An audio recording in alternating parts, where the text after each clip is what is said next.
ఈరోజు ప్రభుత్వం దగ్గర 4,000 ఎకరాలు భూమి ఉంది. దాన్ని అమ్మితే రేపు రాబోయే రోజులు మనం పెట్టిన ఖర్చంతా తీర్చేస్తాం. ఈ విధానానికి అక్కడ శ్రీకారం చుట్టాం. ఇప్పుడు చంద్రబాబు నాయుడు గారు ఏం చెప్తున్నారు? మీరు 19,000 ఎకరాలు రాష్ట్ర ప్రభుత్వానికి ఉంది, 34,000 ఎకరాలు రైతులు తీసుకున్నారు. మీరు రైతుల్ని డబ్బులు కట్టి తీసుకోలేదు, ల్యాండ్ పూలింగ్ ద్వారా తీసుకున్నారు.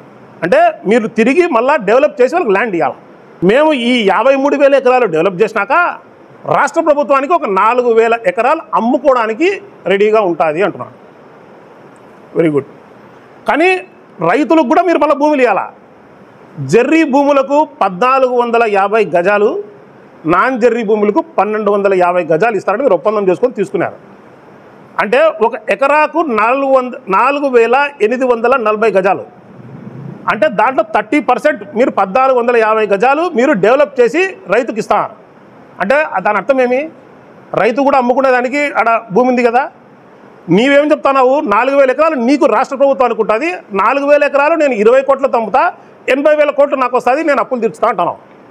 నీ పక్కనే నువ్వు డెవలప్ చేసిన రైతుకు 1,450 గజాలు పర్ ఏకర్ వస్తుంది. మరి అతనికి అవసరం ఉంటే అతను కోటికి అమ్ముకుంటాడు. మరి అప్పుడు 20 కోట్లతో కొనేవాడు నీ కాంపిటీటర్ నీ పక్కనే ఉన్నాడు. ఏ రకంగా నువ్వు అన్నన్ని కోట్లు పెట్టి నువ్వు అమ్మగలుగుతావు?